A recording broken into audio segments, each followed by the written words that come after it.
अस्सलामुअलैकुम। Tally school के इस एजुकेशन प्रोग्राम में खुश आमदीद।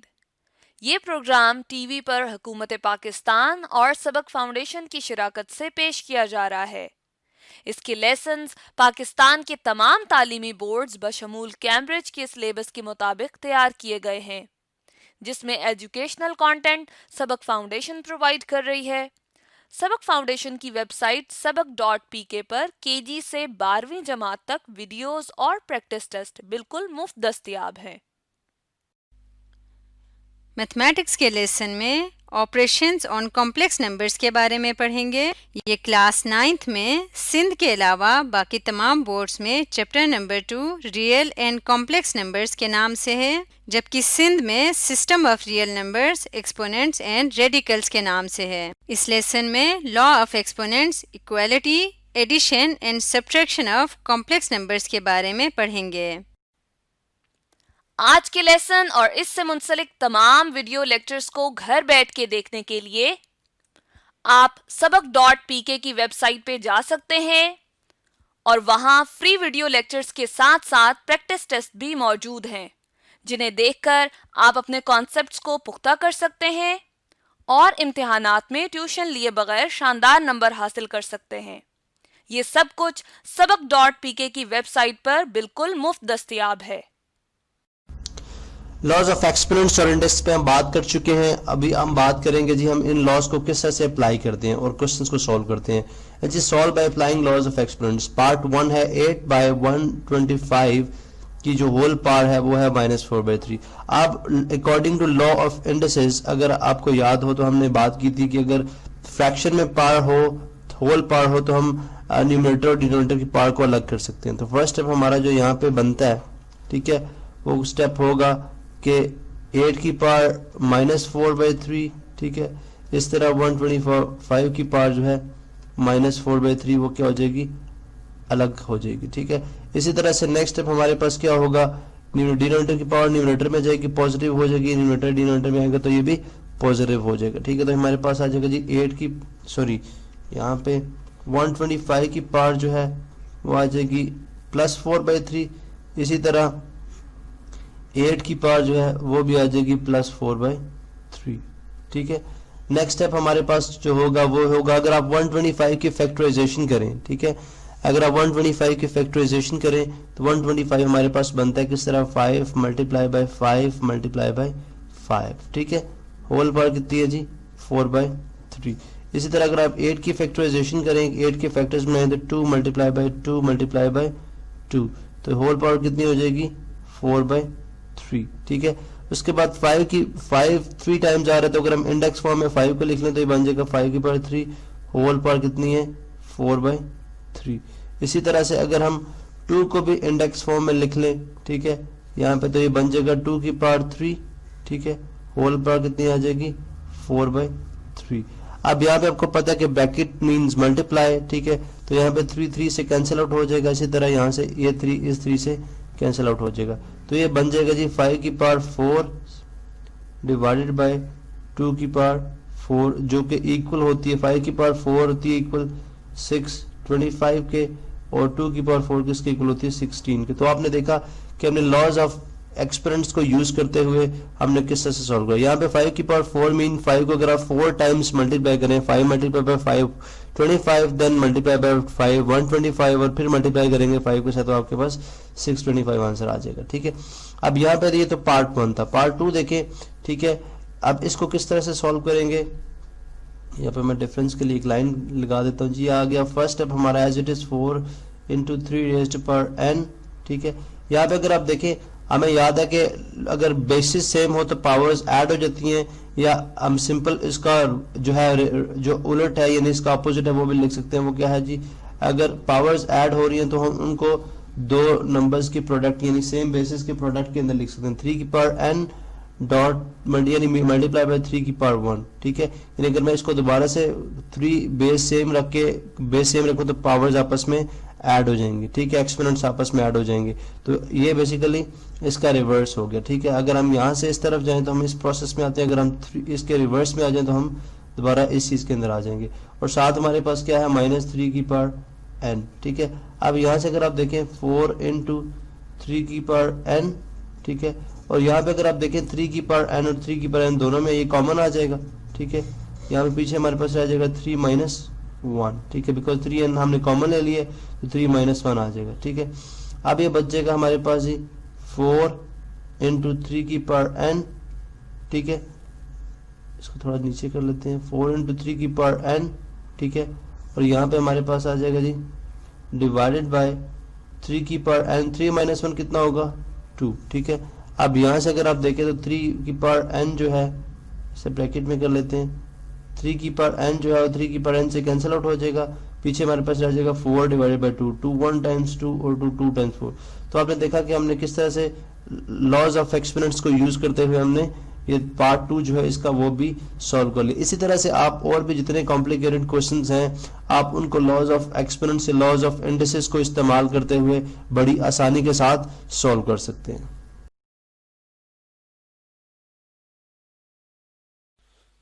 स्टूडेंट, लॉज ऑफ इंडिसेस को इस्तेमाल करते हुए हम ये क्वेश्चन सॉल्व करेंगे।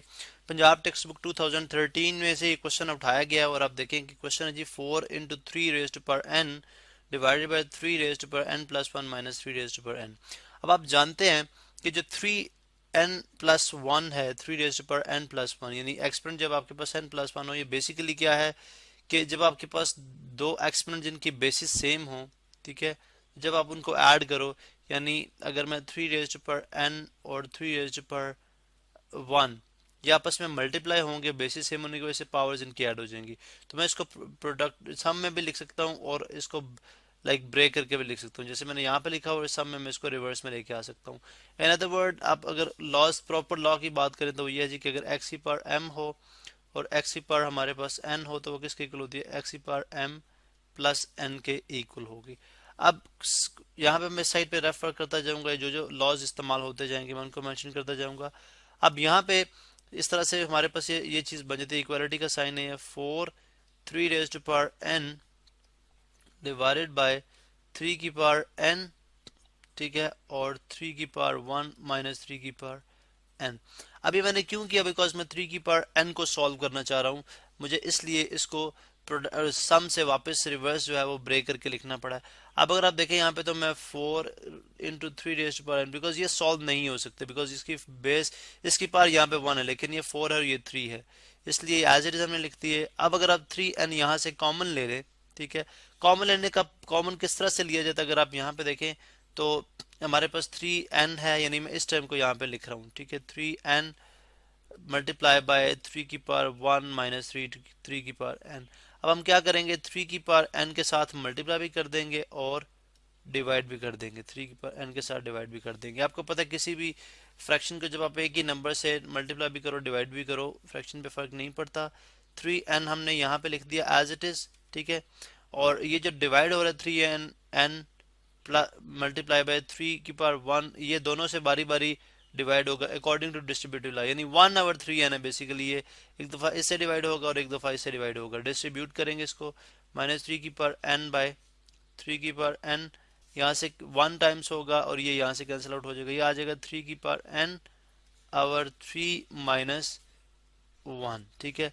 तो यहाँ से अगर मैंने 3 की पावर n कॉमन ले लिया तो हमारे पास रहेगा 3 माइनस 1, ठीक है। अब अगर आप देखें तो ये जी 4 और 3 की पावर n जो है ये इक्वल आ जाएगा हमारे पास 3 की पावर n और 3 माइनस 1 इज इक्वल टू 2, ठीक है। अब अगर आप देखें यहाँ पे, यानी यहाँ पे भी हम अगर ब्रैकेट इंसर्ट करना चाहते हैं तो कर सकते हैं। अब 3 की पावर n 3 की पावर n से कैंसिल आउट हो जाएगा, या इसका जो प्रॉपर वे है वो ये है कि 2 1 टाइम्स 2 और 2 2 टाइम्स 4, ये तो कैंसिल आउट हो जाएगा, तो ये आ जाएगा 2 3 की पावर n है ये, और ये जो डिनोमिनेटर में आप जानते हैं कि अगर m raise to power like अगर हमारे पास इस तरह से मैं आपको बता दूं कि अगर हमारे पास 3 की पावर लाइक x की पावर m हो जो हमारे पास लॉस है और x की पावर n हो, तो अगर x की पावर m और n इक्वल है तो m माइनस n हम कर लेते हैं और ये हमारे पास आ जाएगा x raise to power 0 which is equal to 1, ठीक है। अब इसी लॉस के तहत हम इसको सॉल्व करेंगे। 3 की पावर n थी और ये 3 की पावर प्लस n है, ऊपर जाके आ जाएगा 3 की पावर माइनस n, ये आ जाएगा 2 इंटू 3, सॉरी यहाँ पे 2 लिखना था, 2 इंटू 3 की power n minus n which is equal to 0, 2 into sorry यहाँ पे 2 multiply by 3 raise to power 0। आप जानते हैं किसी नंबर की पावर 0 जो है वो किसकी इक्वल होती है, 1 की इक्वल होती है। तो आ जाएगा 2 multiply by 1 which is equal to 2। तो इसको हमने जब सॉल्व किया तो हमारे पास फाइनल या एंड रिजल्ट क्या आता है, 2।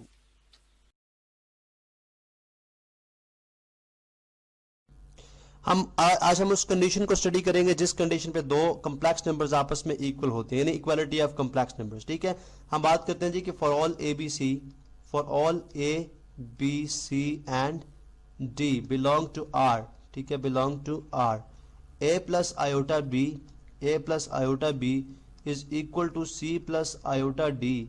ठीक है, इफ एंड ओनली इफ। ठीक है, ये साइन है जी, इफ एंड ओनली इफ। ठीक है, if a is equal to, यहाँ पे हम लिख देते हैं कंडीशन क्या है कि कब इक्वल होंगे, जब a इक्वल टू सी होगा और b इक्वल्स टू d होगा। ठीक है, क्या मतलब हुआ, हम इसको अंडरस्टैंड अगर करें स्टेटमेंट की फॉर्म में तो हम यूं बात करें कि अगर जो है यानी दो कॉम्प्लेक्स नंबर आपस में इक्वल सिर्फ तब हो सकते हैं कि जब जो है उसका एक कॉम्प्लेक्स नंबर का जो रियल यानी फर्स्ट कॉम्प्लेक्स नंबर का real part second complex number के रियल पार्ट के इक्वल हो, यानी a इज इक्वल टू सी हो, और सेकंड कॉम्प्लेक्स नंबर का जो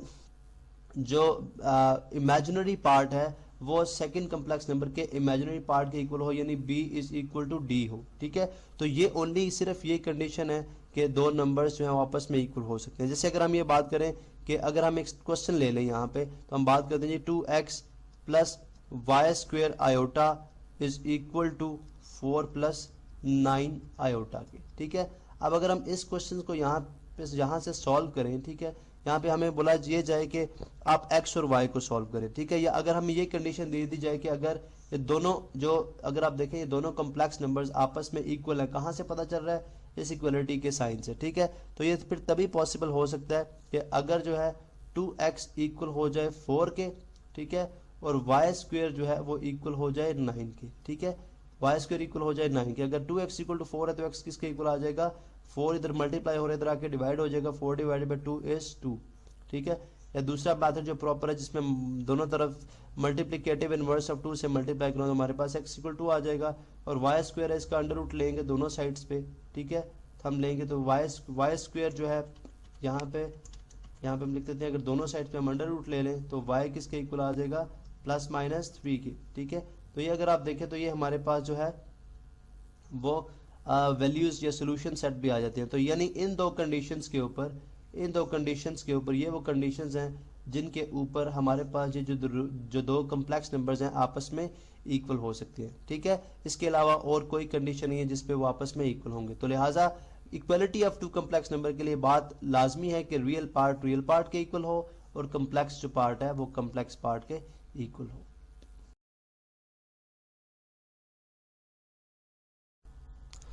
आज हम बात करेंगे जी ऑपरेशंस ऑन कॉम्प्लेक्स नंबर। सबसे पहले हम एडिशन की बात करते हैं कि दो कॉम्प्लेक्स नंबर्स को हम किस तरह से ऐड करेंगे। ठीक है, यहाँ पे Z1 देख सकते हैं हम जो कि 4 प्लस 7 आयोटा के इक्वल है, Z2 माइनस 5 माइनस 9 आयोटा के। ठीक है, तो सिंपल एडिशन का प्रिंसिपल है Z1 प्लस Z2। ठीक है, हम पहले Z1 लिख लेते हैं 4 प्लस 7 आयोटा। ठीक है, और इसी तरह जो है आप बाद में जो है Z2 लिखेंगे। अब यहाँ पे ये भी याद रहे कि हम ऑर्डर्स का जो है वो Z1 प्लस Z2 कर लें या Z2 प्लस Z1 करें, यानी कम्यूटेटिव लॉ को भी ये होल्ड करते हैं, तो आप इनकी तरतीब को चेंज कर सकते हैं। ठीक है, क्योंकि इसके अंदर जो हमारे पास प्रिंसिपल एडिशन का वो बेसिकली क्या है कि हम बिकॉज हम देखें जब हम ऐड करेंगे तो हमारे पास आंसर में इमेजिनरी नंबर आएगा। ठीक है, जो कि जिसको हम कॉम्प्लेक्स नंबर कह रहे हैं, जिसके अंदर एक रियल पार्ट और एक इमेजिनरी पार्ट होगा। अब ऑफ कोर्स एडिशन के अंदर भी हम जो है जो रियल पार्ट है वो रियल पार्ट के अंदर ऐड करेंगे। ठीक है, और इसी तरह जो इमेजिनरी पार्ट है, ठीक है, वो इमेजिनरी पार्ट के अंदर ऐड होगा। ठीक है, तो लिहाजा हम यहाँ पे यूं बात करते हैं कि बन जाएगा जी 4 प्लस माइनस 5। ठीक है, ये हो जाएगा, ये रियल पार्ट के अंदर आ गया। इसी तरह plus 7 iota plus minus 9 iota. ठीक है, विद प्रॉपर साइंस मैंने लिख दिया सब कुछ। ठीक है, यहाँ पे आयोटा प्रॉपर लिख देते हैं जी, 9 आयोटा। ठीक है, इसी तरह नेक्स्ट स्टेप हमारा क्या हो सकता है कि प्लस इंटू माइनस माइनस वो एज इट इज़ है 4 माइनस 5। ठीक है, और इसी तरह 7 iota plus into minus minus 9 iota. ठीक है, अब अगर आप देखें तो ये बन गया 4 माइनस 5 माइनस 1 ठीक है। अब 7, अब यहाँ से अगर हम आयोटा कॉमन ले लें, प्लस आयोटा अगर हम कॉमन ले लें तो ये बन जाएगा 7 माइनस 9, ठीक है। इसी तरह से हम आगे बात करते हैं जी कि हमें हमारे पास ये चीज़ आ जाएगी जी -1, ठीक है। 7 माइनस 9 -2 होगा, -2 इंटू प्लस, यानी हम बल्कि नेक्स्ट स्टेप कर लेते हैं, ठीक है। -2 तो ये बन जाएगा -1 -2 आयोटा। ये मैंने एक एक स्टेप जो है वो प्रॉपर किया है। अगर आप यहाँ पे स्ट्रेट भी देखें तो 4 माइनस 5 क्या होगा, -1 होगा, और 7 माइनस 9 क्या होगा, -2 आयोटा। तो आप स्ट्रेट भी लिख सकते हैं, मैंने स्टेप बाय स्टेप इसको किया है। तो बेसिकली जो एडिशन में हमारा पर्पस है वो क्या है कि हम रियल पार्ट के अंदर रियल पार्ट ऐड करते हैं, और जो कम्प्लेक्स है या इमेजिनरी पार्ट है, सॉरी, जो इमेजिनरी पार्ट है उसके अंदर इमेजिनरी पार्ट ऐड होगा। तो लिहाजा हम यहाँ पे बात करें कि अगर हम कॉमन एक उसूल बनाएं जो है एडिशन ऑफ कॉम्प्लेक्स नंबर्स का, तो वो क्या बन सकता है कि लेट्स से अगर हमारे पास Z1 जो है वो फर्स्ट कॉम्प्लेक्स नंबर है, Z उसको हम लिख भी लेते हैं। अगर Z1 equals to A plus iota B है, ठीक है, और Z2 जो है वो equal to C plus iota D है, तो Z1 प्लस Z2 यानी कि अगर मैं यहाँ पे इनकी वैल्यूज रिप्लेस, इनके नंबर्स रिप्लेस करूँ, A प्लस आयोटा B और plus C plus iota D जो होगा, उसकी एडिशन का जो बेसिक फार्मूला बनेगा वो क्या होगा, A प्लस C होगा, यानी रियल पार्ट के अंदर रियल पार्ट ऐड होगा, प्लस आयोटा कॉमन, और इमेजिनरी पार्ट के अंदर इमेजिनरी पार्ट ऐड होगा। तो इस तरह से हम जो है वो दो कम्प्लेक्स नंबर्स की एडिशन करेंगे।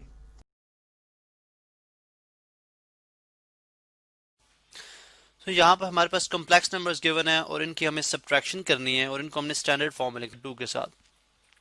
सब्ट्रैक्शन में भी बिल्कुल एडिशन की तरह इस तरह से ही होगा, जो रियल पार्ट है वो रियल पार्ट में से सब्ट्रैक्ट होगा, यानी 2 माइनस 7 आ जाएगा, ठीक है, क्योंकि इसका रियल पार्ट ये है, इसका रियल पार्ट ये है।